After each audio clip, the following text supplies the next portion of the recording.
அருட்பணி D S Soundarapandian ஐயா அவர்களை நம் அனைவரின் சார்பில்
மனுஷனை பிரகாசிக்கிற ஒளியை அந்த மெய்யான ஒளி என்று சுவாத்தின்படி தகப்பன நாங்கள் இந்த ஒளியை ஏற்று நாங்கள் பிறரை பிரகாசிக்கிற மக்களாய் பிறருக்கு வழிகாட்டுவதற்கு ஒளி வீசும் தெய்வங்களாய் எங்களை மாற்றினார்.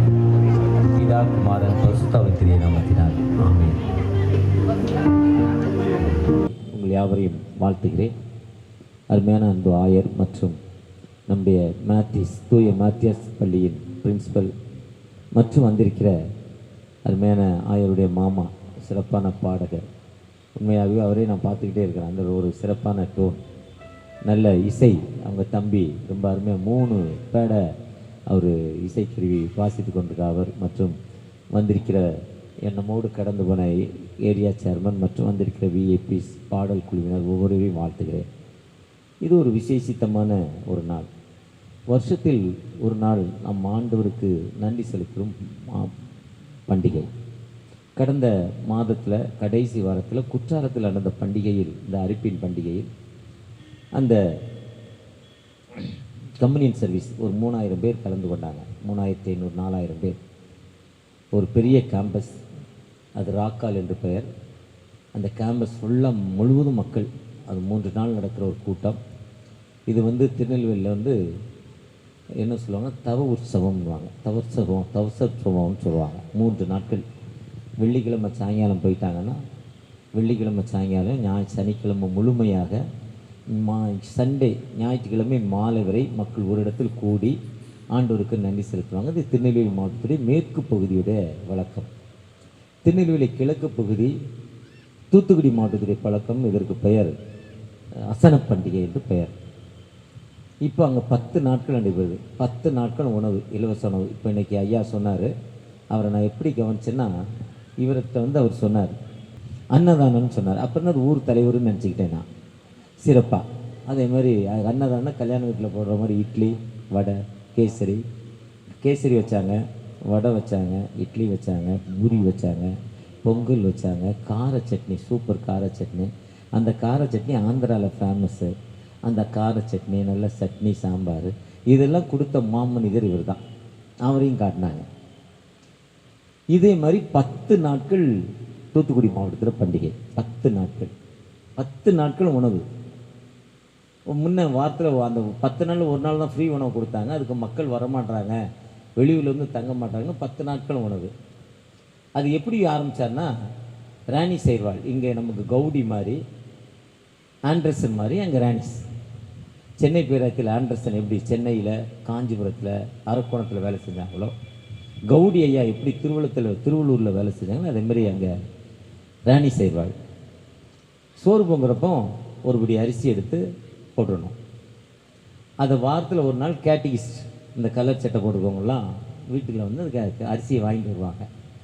சனிக்கிழமை வாங்கி வந்து சர்ச்சில் வச்சுருவாங்க. வருஷத்தில் ஒரு நாள் 5000 நீங்கள் கொடுத்துருக்கலாம், பொன்னி கொடுத்துருக்கலாம், சம்பா கொடுத்துருக்கலாம், பாசுமதி கொடுத்துருக்கலாம், இல்லை எதாக இருந்தாலும் ஒன்றா போட்டுருவாங்க. வருஷத்தில் ஒரு நாள் ஊர்வலை, அதை தான் பரட்டையா டிடிஎஸில் ஊர்வலை சமப்பந்தி, ஈக்குவல், ஏற்றத்தாழ்வு இல்லை. அந்த வாழ்க்கையை டிடிஎஸில் வர ஆரம்பித்தார். அது மாதத்தில் ஒரு நாள் ஊர்வலை. மொத்தமாக கிரவுண்டில் டிடிஎஸில் சாப்பாடு போய் எல்லோரும் சாப்பிடுவாங்க, ஏற்றத்தாழ்வு இல்லாமல் சாப்பிட்றது மட்டும்தான். மற்றபடி அங்கே ஒரு வேறு மாதிரிலாம் இருக்கும். ஆனால் அவர் அதை கொண்டு வந்தார். அதே மாதிரி அவர் என்ன பண்ணார், அந்த ஒரு நாள் இன்றைக்கி நந்திபுரம் இங்கே இந்த சர்ச்சு, அடுத்த நாள் பக்கத்து கிராமம், அடுத்த நாள் பக்கத்துக்கு, இப்படி வருஷத்தில் 365 நாளும் 365 சர்ச்சில் பண்டிகை இருக்கும். அப்போ எல்லா ஏழைக்கும் உணவு கொடுத்துருது, எல்லா ஏழைகளுக்கும். அதுதான் இந்த அவங்க பண்ண அந்த விருந்து, அசன விருந்து. நம்ம இப்போ ரொம்ப வேகமாக சென்னை மக்கள் ரொம்ப ஸ்பீடாக இருக்கிறதால வருஷத்தில் ஒரு முறை ஞாயிற்றுக்கிழமை காலையில் வந்தோமா, டோக்கன் கொடுத்தோமா, சாப்பிட்டோமா, அடுத்து டோக்கன் கொடுத்தோமா, பிரியாணி பார்சல் வாங்கிட்டோமா, ஆசீர்வாத தட்டு ஏலம் எடுத்தோமா, வீட்டுக்கு போயிட்டோமான்னு பண்டிகை முடிஞ்சது. அது சற்று மாறுதலாக டோக்கன் இல்லாமல் இலவச உணவு, ஏற்றத்தாழ்வு இல்லாத உணவு, சமப்பந்தி விருந்து, யார் பெரியவங்க யார் சின்னவங்க எல்லாத்துக்கும் ஒரு இடம். இது ரொம்ப நேசிக்கத்தக்க உணவு. இப்படிப்பட்ட ஒரு பண்டிகை என்பது இது கடவுள் நமக்கு கொடுப்பது.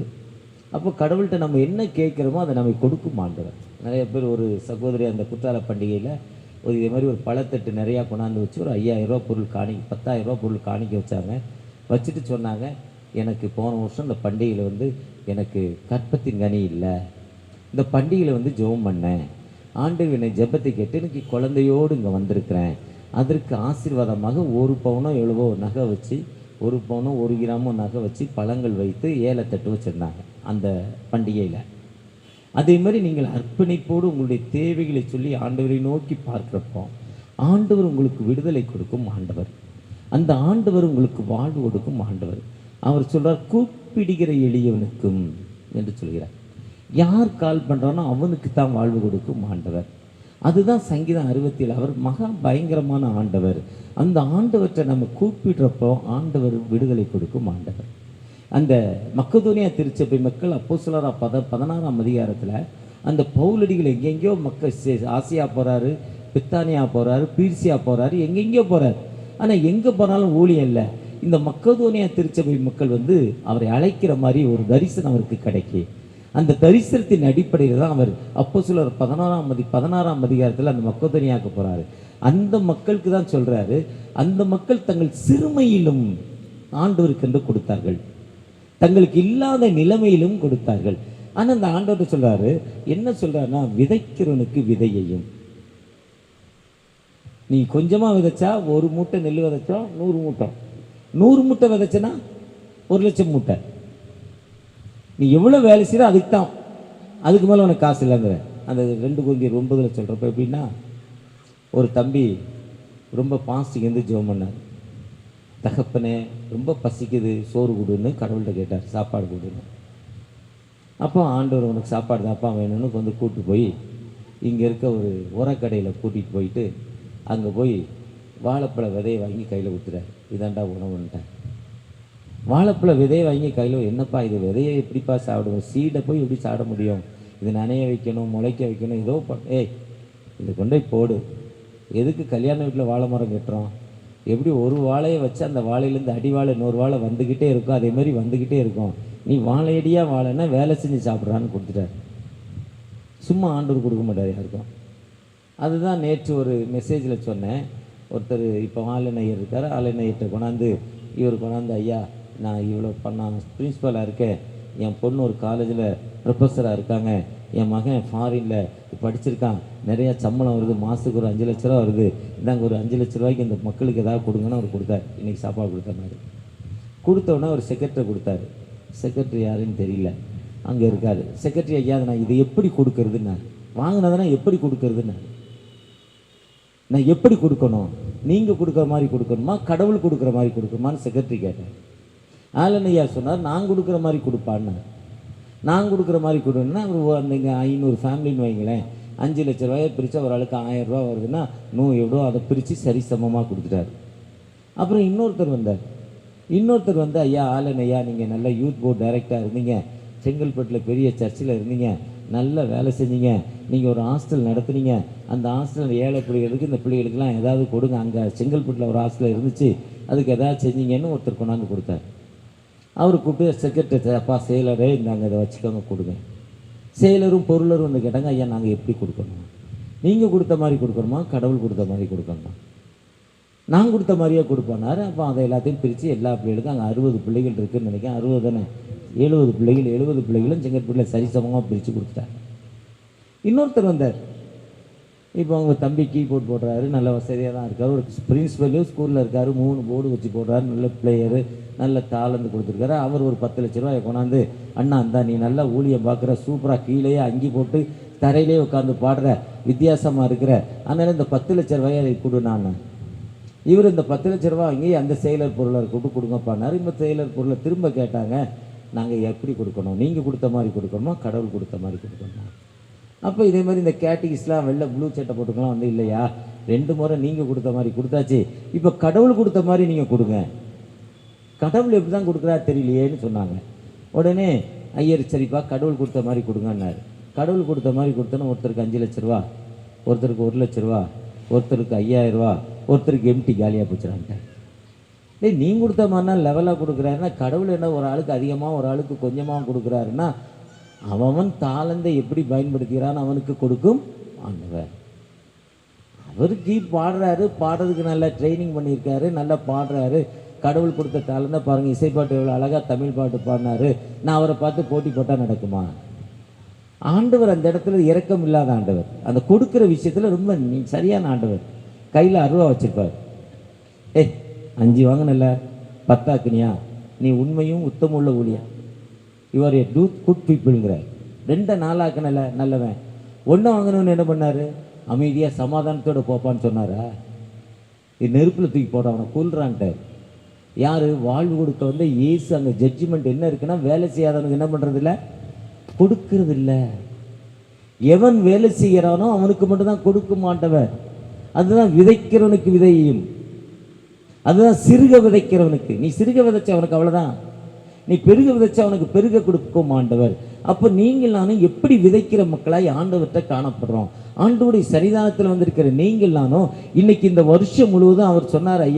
ஐயரம்மா சொன்னாங்க, இந்த திருச்சபையில் 9 ஆண்டுகளோ என்னவோ அரிப்பின் தோத்திர பண்டிகை, இந்த அறுப்பு கால பண்டிகை கொண்டாடி 8 ஆண்டுகளோ 9 ஆண்டுகளோ ஆச்சு. ஆனால் 9 ஆண்டுகள் கழித்து வந்திருக்கிற நீங்கள் நானும் ஆண்டவர் இறங்கி பார்க்கிறப்போ எனக்கு எவ்வளவு நன்மைகளை செய்திருக்கிறார், எனக்கு எவ்வளவு வாழ்வை கொடுத்திருக்கிறார். அந்த வாழ்வை நம் ஆண்டவருக்கு நன்றி செலுத்துகிற பிள்ளைகளாய் காணப்படுகிறோமா? என்ன ஆண்டவர் வேலை செய்கிறவனுக்கு மட்டும் தான் கொடுப்பார். அந்த வேலை செய்கிறவனை பார்த்தோன்னே அவர் மனம் இறங்கிடுவார்.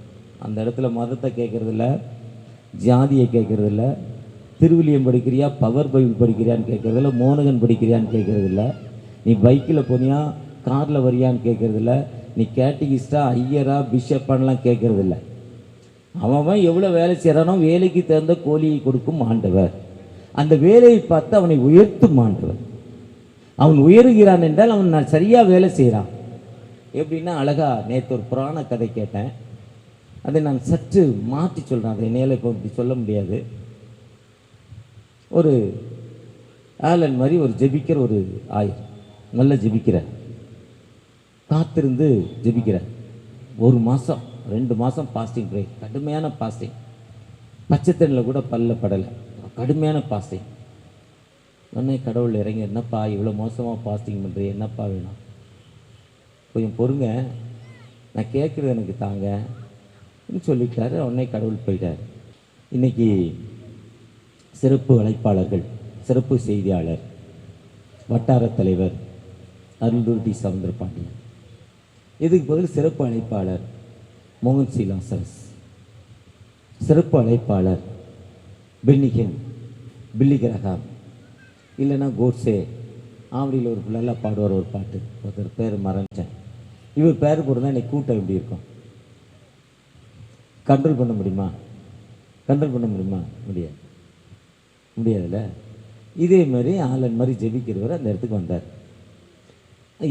எந்த ஊருக்கு போனாலும் அந்த ஊர் மக்கள் வந்து காலில் விழுவாங்க. இப்போ நான் என்எம்எஸ்ஐயில் ட்ரெஷராக இருக்கிறேன். அந்தியூருக்கு போனேன். அந்தியூருக்கு மேலே தாமரை குளம்ங்கிற ஒரு ஊர். தாமரை குளத்துலேருந்து போனால் தேவர்மலை 5 கிலோமீட்டர், 2 மணி நேரம் ட்ராவல். 2 வீலரில், பைக்கில், ரோடு கிடையாது. எந்த இடத்துல யானை எந்த இடத்துல கரடி இருக்குன்னு தெரியாது. அந்த தாமரை குளத்துலேருந்து மடம்ங்கிற ஒரு இடம், அந்த மடத்தோட ஒரு இடம் முடிஞ்சிருது. அதுக்கப்புறம் ரோடு கிடையாது, சுற்றி மலை பள்ளம், கீழே பள்ளம், ரோடு கிடையாது, மடத்தோட திரும்பி வரணும். அங்கே ஒரு கூட்ட மக்கள், உயர்ந்த ஜாதி மக்கள் இருக்காங்க. இந்த மக்கள் போய் மாட்டோடைய கோமியத்தை கொண்டு போய், மாட்டுடைய யூரியனை கொண்டு போய் அந்த தலைவர்கள் காலில் ஊற்றி கழுவி, அந்த காலை அந்த கோமியத்தால் கழுவி அதை குடிப்பாங்களாம், தீர்த்தமாக நினைத்து. நான் நெட்டில் டவுன்லோட் பண்ணலை, டைரெக்டாக இன்னைக்கு அந்த ஊரில் நடந்து கொண்டிருக்க சம்பவம். இதே மாதிரி அந்த ஆலன் மாதிரி ஜெபிக்கிற மனிதர் அந்த ஊருக்கு போனால் அந்த ஊர் மக்கள்லாம் வருவாங்க, பார்ப்பாங்க, வணங்குவாங்க. அப்படி அந்த ஜெபிக்கிற ஒரு மனிதர் தமிழ்நாட்டுக்கு வந்துட்டார். தமிழ்நாட்டில் பெரியார் மாதிரி ஆளு தோண்டிட்டாங்க, கலைஞர் மாதிரி ஆளு தோண்டிட்டார். கலைஞர் எப்படி பெரிய ஆளானார்னா பராசக்தியில் பேசுவார், அது கல் பேசார். பராசக்தி உனக்கு தாய், என் தங்கை உனக்கு தாசி. எப்படா அது அர்த்தம்? எவ்வளோ புரட்சிகரமான அந்த வார்த்தை தான் அவரை உயர்த்திச்சு. நேற்று இரவு 11 மணிக்கு நானும் ஒருத்தர் மீட்டிங் முடிச்சு வரப்போ இதை தான் பேசிக்கிட்டு இருந்தோம். அந்த அளவுக்கு நம்ம மக்கள், தமிழ் மக்களை அவங்க ஒன்றுமே பண்ண முடியல. அவங்களால என்னவோ பண்ணி பார்க்குறாங்க. பெரியார் மாதிரி ஆட்கள் தோன்றி நம்மளை சரியான முறையில் வழி நடத்திட்டாங்க. அடிமைத்தனத்திலிருந்து அழகாக அந்த பாட்டு பாடினாங்க, நாங்கள் என் அடிமை இல்லை, அந்த தமிழிசை பாட்டு. இதுக்கு பேசிக் பெரியார் ஈவேரா. அதனால இங்கே ஒன்றும் பண்ணவெல்லாம் அந்த இவரை மாதிரி வந்தவருக்கு கோவம் வந்துச்சு. கோவம் வந்தோடனே என்ன பண்ணார், இன்னும் தமிழ்நாட்டில் மழை பெய்யக்கூடாது, அந்த தவத்தை திரும்ப தொடர்ந்தார். எப்படி தொடர்ந்தார்னா, அந்த மழை பெய்யறதுக்கு என்ன பண்ணுவார்னா, அங்கே துதி சத்தம் கேட்குமா. நான் சத்து மாற்றி சொல்கிறேன். துதிக்கிற சத்தம் கேட்ட உடனே அந்த துதி சத்தத்தை கேட்டு ஆண்டவர் குசியாகி வானத்தை பைப்பை திறந்து விட்டுருவாராம். எரேமியா 14:22 சொல்லுது, கழுதைக்கும் கல்யாணம் பண்ணுறப்ப என்ன நடக்காது, மழை வராது. மழை எப்படி வருது? மேலே ஓவர் டேங்காக இருக்கு, மேலே தண்ணியாக இருக்குது, மேகம் தான். அது எப்படி வருது? கடலிலிருந்து நீராவியாகி மேலே போகுது. ஆவியோடைய தன்மை எல்லாமே ஆவியானா ஸ்பீட் ஆனால் அது மேலே தான் போகும். நீங்கள் ஆவியை கீழே அனுப்ப முடியுங்க. தண்ணியை கொதிக்க வச்சு பாருங்கள், இல்லை நெருப்பை எரிய வச்சு பாருங்கள், நெருப்பு மேல் நோக்கி எரியும், அந்த ஆவியெல்லாம் மேலே தான். இதுதான் ஆவியோட குட் குவாலிட்டி, நல்ல குணம். அது மேலே போகும். ஆனால் ஒரு குறிப்பிட்ட தூரம் மேலே போனோன்னா அது ஐஸ் ஆகுது. எப்படி ஐஸ் ஆகுதுன்னா, கொடைக்கானலுக்கு போனால் -டிகிரியில் இருக்குது. இன்னும் எவரெஸ்ட் செய்கிறதுக்கு போனால் தண்ணிலாம் ஐஸ் ஆகிடுது. அட்லாண்டிக் கடலாம் தண்ணிலாம் ஐஸ் ஆகிடுது. குறிப்பிட்ட உயரத்துக்கு பூமியோட லெவலுக்கு மேலே இருக்குது. அப்படி பூமியோட லெவலுக்கு மேலே போகிறப்போ தண்ணி ஐஸ் ஆகிடுச்சு. ஐஸான தண்ணி வெயிட் ஆகிடுச்சு. அதுக்கு மேலே இந்த ஆவி மேலே போகாது. அந்த வெயிட்டான ஐஸு கீழே வருது. கீழே வரப்போ பூமியோட வெட்கப்பட்டு தண்ணியாக மாறி மழையாகிடுது. மழையானோன்னா பூமியை நினைக்குது, இந்த மரங்கள் செடி கொடிகளை வளர வைக்குது இல்லாமல் மீதி அந்த வாய்க்கால் வழியாக குளத்துக்கு போகுது, குளத்து வழியாக ஆற்றுக்கு போகுது, ஆற்று வழியாக கடலுக்கு போகுது. இதுதான் சிஸ்டம், ஆண்டுடைய சிஸ்டம் இதுதான். அதனால ஒரு கழுதைக்கும் கல்யாணம் பண்ணுறப்போவோ இல்லை வேற ஏதோ இந்த மதுரைக்கு போனால் ஒரு சித்திரை மாதத்தில் பெரிய திருவிழா நடக்கும், 10 நாட்கள் திருவிழா நடக்கும். எங்களுடைய விளம்பரத்தை நாங்கள் கெட்டதுக்காக அங்கே போவோம், வித்தியாசமான திருவிழா. அதெல்லாம் இல்லை. இதுதான் கடவுளுடைய குவாலிட்டி. அந்த கடவுள் நம்ம துதிக்கிறப்போ குசியாகிறப்போ மழை பெய்யும். அப்போ அந்த ஆலன் மாதிரி சாமியார் என்ன சொல்லிட்டாரு, இந்த பையன் ஒரு பையன் நீ மதிக்கலை, அதனால என்ன பண்ணக்கூடாது, மழையை கொடுக்கக்கூடாதுன்னு கடவுள்கிட்ட ஒரு வரத்தை வாங்கிட்டு போயிட்டார். வரத்தை கொடுத்த கடவுள் என்ன பண்ணிட்டார், ஆண்டவர் என்ன பண்ணிட்டார், மழை இல்லைப்பாட்டார். அப்போ மழை இல்லாமல் அந்த மக்கள் எல்லாம் ரொம்ப கஷ்டத்தில், வேதனையில், துன்பத்தில் இருக்காங்க. அதில் உழவு பண்ண முடியல, விவசாயம் பண்ண முடியல, உணவு இல்லை. அதில் ஒரே ஒரு மனிதர் மட்டும் உழுதுகிட்டே இருக்கிறார். நிலத்தை உழுது கொண்டே இருக்கிறார், விடாமுயற்சி அடிச்சுக்கிட்டே இருக்கிறார். அப்போ மேலேருந்து ஒருத்தர் வரார், ஒரு மீடியாட்டர். இங்கே இறை தூதர் வரும், மீடியாட்டர். இங்கே இருக்கிறது அங்கே சொல்லுவார், அங்கே இருக்கிறது இங்கே சொல்லுவார், மொத்தம் நல்லது நடக்கும். அது மீடியாட்டர். ஆண்டவருக்கும் மக்களுக்கும் இறை தூதர் தான் ஜீசஸ், இயேசு கிறிஸ்து. இயேசு கிறிஸ்தின் வழியாக அந்த இறை தூதர் கேட்குறாரு, என்னப்பா பண்ணுற, மழையே இல்லை, தண்ணியே இல்லை, ஏன்டா உழுகிற? கடவுள் தருவாருங்கிறத நான் வேலை செஞ்சுக்கிட்டே இருக்கேன். வீட்டில் நான் சோம்பேறியாக இல்லை, கொடுத்த வேலையை நான் செஞ்சுக்கிட்டே இருக்கிறேன். கடவுள் ஒரு நாளைக்கு தருவாருங்கிற நம்பிக்கை எனக்கு இருக்குது. நான் சோம்பேறியாக இருக்க முடியாது, எனக்கு உழவு மறந்து போய்விடும், மழை இல்லைனாலும் தண்ணி இல்லைனாலும் நான் உழவு செய்கிறேன் என்று சொன்னாராம். இதை போய் அங்கே சொன்னாராம். ஒருத்தன் உழுதுகிட்டு இருக்கான் பார்த்தியான்னாராம். ஆமாம், உழுதுகிட்டே இருக்கான், முட்டாளாராம். இல்லை, வேலையை செய்கிறான், நீ சோம்பேறி ஆகிட்டேன்னு கடவுள்கிட்ட சொன்னாராம். என்னப்பான்னு கேட்டாராம். நீ துதிக்கிறதையே விட்டுட்ட, நீ துதிச்ச உடனே என்னாகும்? கடவுளை துதிச்சாதான் ஆண்டவர் நற்பணி செய்வார். நீ துதிக்கலை, அதனால சோம்பேறி ஆகிட்டானாராம். உடனே துதி தெரியுதான்னு அவர் துதிச்சு பார்த்தாராம். துதியின் சத்தத்தை கேட்டோன்னா மழை பெஞ்சிட்டான். இதுதான் உழைப்பு. இந்த உழைப்பு தான் இஸ்ரேல் மக்களை அடிமைத்தனத்திலிருந்து அழைத்து விட்ட ஆண்டவர் சொல்கிறாரு. உபாகமம் 26ஆம் அதிகாரம் 1-2 வசனத்தில், நீ போராடி உன் கையிட்டு செய்யும் பலனை எடுத்தாந்து முதலாவது எனக்கு செலுத்து. நீ எனக்கு செலுத்துகிறப்போ நான் உன்னை பிளஸ் பண்ணுவேன், உன்னை ஆசீர்வதிப்பேன். நமக்கு கொடுத்த அந்த சிறு காணிக்கை எடுத்தாந்து கர்த்தருடைய சமூகத்தில் வைத்து நம்ம ஜெபிக்கிறப்போ, தகப்பனே என்னை பிளஸ் பண்ணுங்கப்பா, என்னை ஆசீர்வதிங்கன்னு கேட்கிறப்போ, நிச்சயமாகவே நம்மை ஆசீர்வதிக்கும் உயிருள்ள ஆண்டவர். என்னுடைய சகோதரர் சென்னைக்கு 60 ஆண்டுகளுக்கு முன்னால் வந்து முதலாவது ஆரம்பித்து தொழிலில் இன்றைக்கி கிட்டத்தட்ட 18 பிஸ்னஸ்னும் இருக்குது. பெட்ரோல் பங்க் 5 இருக்குது, 2 ஸ்கூல் இருக்குது, ஒரு பெரிய ஹாஸ்பிட்டல் இருக்குது, 2 கிளினிக் இருக்குது, டிஎஸ் பட்னம்படி, ஈசோப், டிஎஸ் பெருங்காயம் இருக்குது. இன்னும் பிள்ளைகளெல்லாம் ஒரு மகா வாட்டர் கம்பெனி வச்சுருக்காங்க, இன்னொரு மகா ஆயில் கடை வச்சுருக்காங்க, இன்னொரு மகன் இப்படி அரசியலில் பெரிய ஆளாக இருக்கிறாரு. இப்படிலாம் இதெல்லாம் ஒன்றுமே இல்லாத காலங்களில் முதல்ல வந்து அந்த வருமானத்தில் முதல் நாள் பண்ண அந்த பிஸ்னஸ் அப்படியே கடவுளுக்கு அனுப்புகிறார். பேங்கில் போட்டால் கமிஷன் எடுத்துருவான், எம்ஓ மணி ஆர்டர் பண்ணால் கமிஷன் எடுத்துருவான். அதனால் அந்த மொத்த பணமும் அந்த பணம் கடவுள்கிட்ட போகணும். அவருடைய கொள்கை சர்ச்சுக்கு வரணும், அவருடைய சொந்த சர்ச்சு, கிராம சர்ச்சு போகணும். நாங்கள் இருந்த இடத்துல இப்போ சர்ச் இல்லை. அந்த பணத்தை கவர், இன்லேண்ட் கவரில் மடித்து வச்சு அதை ஒட்டி, அதை கணம் அதில் அனுப்பக்கூடாது. அந்த பணம் தெரிஞ்சால் போகாது, ரூல் ஃபைன். ஆனால் மீறி அதை அனுப்புகிறாரு. ஏன்னா அந்த பணம் கடவுளுக்கு போகணும். அந்த நம்பிக்கையோடு அனுப்புனதில் அந்த முதல் 4 ரூபாய், கிராமத்தின் தாய் இருக்காங்க, ஏழை தாய், ஜாக்கெட் கிடையாது போடுறதுக்கு.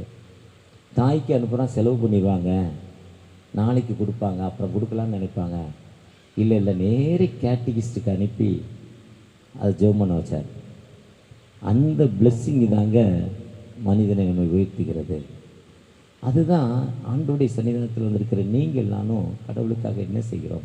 நற்செய்தி பகுதி லூக்கா 12 ஒருத்தன் சொல்கிறான், நிறையா சேர்த்து வச்சுருக்கேன்ப்பா, ராத்திரி இதெல்லாம் வைக்க எனக்கு இடம் இல்லைப்பா, அந்த குடோனை இடித்து நான் என்ன பண்ண போகிறேன், பெருசாக ஆக்க போகிறேன்ப்பா நினச்சிக்கிட்டே படுத்தான். ஹார்ட் அட்டாக்கில் நைட்டே அவுட்டு, டிக்கெட் கொடுத்துட்டாங்க, முடிஞ்சு போச்சு ஆட்டம். இதுதான் உலக பிரகாரமாய் சேர்த்து வைக்கும் பணம். 2016 நவம்பர் 8 உலக அளவில் இந்தியாவுடைய வேல்யூ வந்து 0. 2016 நவம்பர் 8 1000 ரூபா தாள் செல்லாது, 2000 ரூபா தாள் செல்லாது, 100 ரூபா, 1000 ரூபா, 2000 ரூபா, 1000 ரூபாயும் செல்லாது, 2000 செல்லாது. மத்திய அரசு அதை வைத்து விட்டது. இந்த 2016 நான் ஜார்க்கண்ட் மாநிலத்தில் ஒரு பனித்தளத்திலேருந்து வந்துட்டு இருக்கேன். ஒரு 10 பேர் ஒரு காரில் வந்தோம், ஒரு வேனில். ஒரு இடத்துல டீ சாப்பிட்டோம், சூப்பர் டீ. சாப்பிட்டு முடிச்சுட்டு கையில் 500 ரூபாயோ 1000 ரூபாய் நோட்டு எடுத்து கொடுத்தாங்க. இருந்துச்சேன்ட்ட, இதாங்க சார், இது பேப்பர் சார்ண்ணா.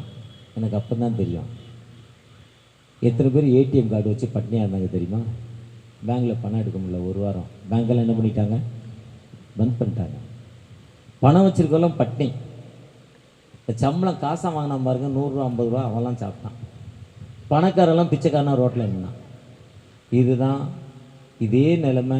நீங்கள் ஃபிக்ஸட் பண்ணாலும் சரி, நீங்கள் சேர்த்து வச்சாலும் சரி, இது நடக்கும். இன்றைக்கி எப்படி நடக்குதுன்னா, மொத்தமே ஆதார் கார்டில் வந்துடுச்சு. என் ஆதார் கார்டை போட்டால், ஆதார் கார்டு நம்பர் போட்டால் சவுந்தரபாண்டியன். எத்தனை முறை ஃப்ளைட்டில் போயிருக்கேன், எத்தனை முறை பஸ்ஸில் போயிருக்கேன், எத்தனை முறை ட்ரெயினில் போயிருக்கேன், எத்தனை பேங்க்கில் அக்கௌண்ட் வச்சுருக்கேன், எவ்வளோ டிரான்சாக்ஷன் பண்ணியிருக்கேன், எங்கெல்லாம் என் இடம் இருக்குது, எவ்வளவு இருக்குது, என் தலையெழுத்து அப்படியே சொல்லிடும் கவர்மெண்ட். என் குடும்பம் என்னுடைய பயோடேட்டா யார்கிட்ட இருக்கு, எல்லாம் ஆதாருக்குள்ளே போயிடுச்சு, கவர்மெண்ட் வச்சுருக்கு.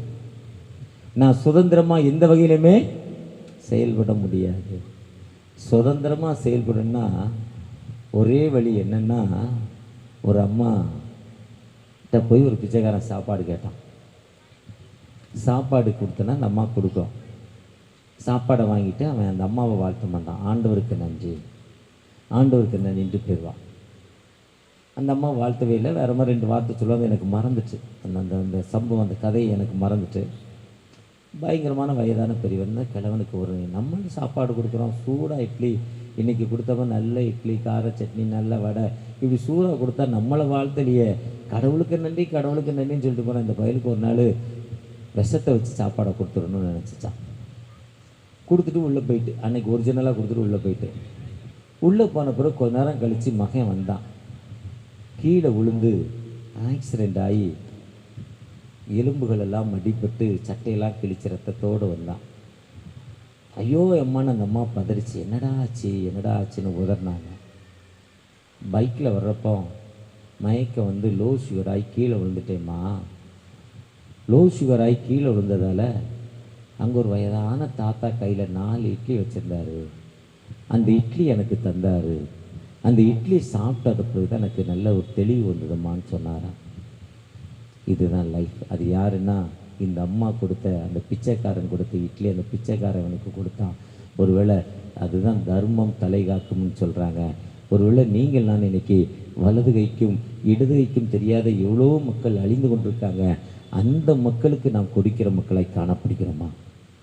அந்த மக்களுக்கு நம்ம வாழ்க்கையை கொடுக்கிற மக்களாய் காணப்படுகிறோமா? அந்த மக்களுக்காக நாம் என்ன செய்து கொண்டிருக்கிறோம்? இன்னைக்கு ஒடிசா மாநிலத்தில் போனீங்கன்னா ஸ்கூல் இல்லை.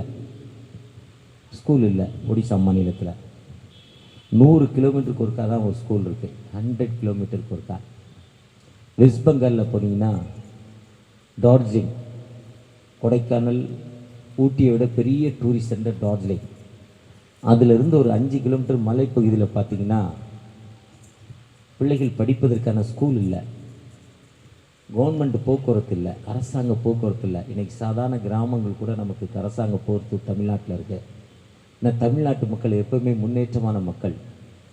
பெரியார மாதிரி பகுத்தறிவாதர்கள் பிறந்த மண்.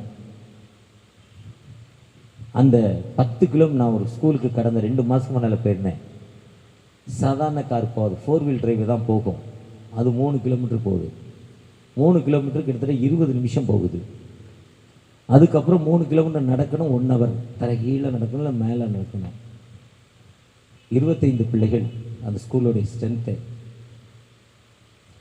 உணவு இல்லை, அம்மா இருந்தால் இல்லை, அப்பா இல்லை, அப்பா இருந்தால் அம்மா இல்லை. வேலை இல்லாமல் பட்டணத்தை தேடி வர்றாங்க. பட்டணத்தில் அவங்களுடைய உடம்பின் கோளாறு காரணமாக அங்கே தப்பான வேலையில் ஈடுபட்டு அவங்க வாழ்க்கை அழிந்து போது கைவிடப்பட்ட நிலைமை. ஸ்கூல் இல்லை. வெஸ்ட் பெங்காலில் டார்ஜிலிங் பக்கத்தில் உள்ள பகுதி என்எம்எஸ்ஐ. இன்னும் இதே மாதிரி சொல்லிக்கிட்டே போகலாம். மருத்துவமனை இல்லாத மக்கள்.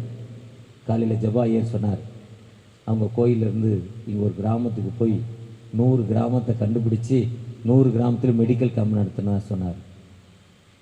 ஆனால் வட இந்தியாவில் அநேக கிராமங்களில்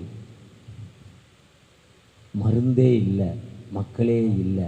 அந்த அளவுக்கு கொடுமையான மக்கள் வாழ்ந்து கொண்டிருக்காங்க. குஜராத்தில் கொரோனாவில் செத்தவங்க, அந்த கொரோனாவில் காய்ச்சல் வந்தோன்னா மாத்திரை போடுவோம், அனாசினா நோவால்ஜினா ஆக்ஷன் ஃபைண்டடா. அந்த மாத்திரை இல்லாமல் மக்கள் இறந்து போனாங்க. இப்படிப்பட்ட சூழ்நிலையில் மக்கள் வாழ்ந்து கொண்டிருக்காங்க. இந்த மக்களுக்கு நம்முடைய அர்ப்பணிப்பு என்ன? வாழ்வை பெற்றுக்கொண்ட நாம் பிறருக்கு கொடுக்கிற மக்களாய் மாறுறப்போ ஆண்டவர் எல்லா நிலையிலும் உயர்த்தும் ஆண்டவர். அதுதான் சங்கீதம் 67 சொல்கிறப்போ, எங்களுக்கு இறங்கும் ஆண்டவரே, நாங்கள் கைவிட உயிரோடு இருக்கும் நாளெல்லாம் நாங்கள் உம்மை துதிக்கிறோம். 67:2 சொல்கிறார், உயிரோடு இருக்கும் நாளெல்லாம் உம்மை துதிக்கிறோம். அந்த துதிக்கிற எங்களுக்கு ரட்சிப்புக்கு ஏற்ற விசுவாசம் எங்கள் வாழ்க்கையில் தாங்க. அப்போஸ்தலர் 14:9 ரட்சிப்புக்கேற்ற விசுவாசம். இன்னைக்கு எத்தனையோ கஷ்டங்கள் வேதனை நிமித்திற்கு எங்களுக்கு ஒரு ரட்சிப்புக்கேற்ற விசுவாசம், எங்களுக்கு வாழ்வு கிடைத்த நாங்கள் பிறருக்கு நற்சாட்சி சொல்கிற மக்களாய் நீர் எங்களை மாற்றித்தர போறீங்க என்ற நோக்கத்தோடு அவரை நோக்கி பார்க்கிறப்போ நிச்சயமாகவே அவர் விடுதலை கொடுக்க உயிருள்ள ஆண்டவர், நிச்சயமாகவே வாழ்வு கொடுக்க ஒரு உயிருள்ள ஆண்டவர்.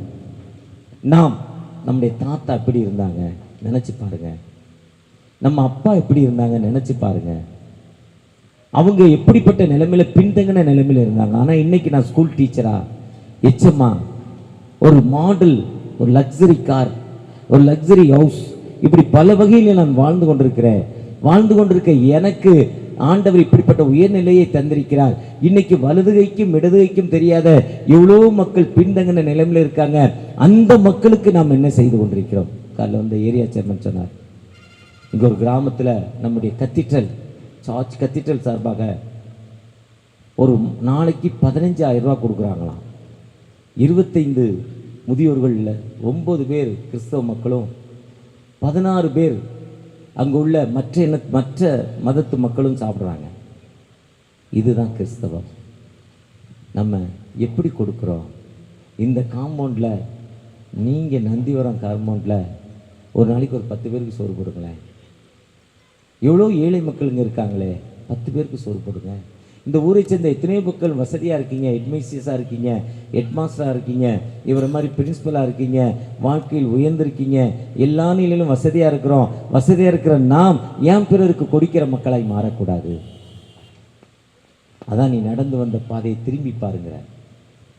ஆண்டவர் எகிப்துங்கிற அடிமைத்தனத்தை கூட்டிட்டு வரப்போ உனக்கு விரோதமாக எவ்வளவு கஷ்டங்கள், உனக்கு எவ்வளவு நல்ல வாழ்வை கொடுத்த ஆண்டவருக்கு நீ எப்படிப்பட்ட ஒரு மனிதனாய் வாழ்கிறாய்?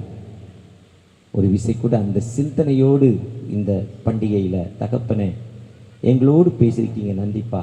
உங்களுடைய கிருபை எங்களுக்கு தாங்க தகப்பனே, உங்களுடைய இரக்கத்தை எங்களுக்கு தாங்க தகப்பனை நோக்கி பார்ப்போமா? ஆண்டவரை நோக்கி பார்க்குறப்போ நிச்சயமாகவே விடுதலை கொடுக்கும் ஆண்டவர், வாழ்வு கொடுக்கும் ஆண்டவர். அந்த ஆண்டவரே எங்களை வாழ்வு கொடுங்க நோக்கி பார்ப்போமா? ஆம் தகப்பனே, அந்த லவ், நம்பிக்கை, விசுவாசம், அன்பு, இவைகளில் அன்பு தான் நிற்கும்னு சொன்னீங்கப்பா. இந்த சேரிட்டி, அந்த லவ், நீர் எங்களை நேசித்தீங்கப்பா. மக்களுடைய மக்கள் உண்மை நேசித்ததால் அடிமைத்தனத்தில் இருந்த மக்களுக்கு பெருவாழ்வு கொடுத்தாங்கப்பா. தங்கள் வறுமையிலிருந்தும் ஆண்டவருக்கு கொடுத்தாங்கன்னு வேதம் வாசிக்கிறாங்கப்பா. நீ கையிட்டு செய்யும் பொழுது ஆண்டவர் கொடுத்த பலனை நினைத்து நிலத்தில் இருந்த முதற்கனியை கொண்டாந்து எனக்கு நான் அது ஏழைகளுக்கு கொடுக்க போறேன்னு உபாகம் 26ஆம் அதிகாரத்தில் சொல்றீங்க தகப்பனே.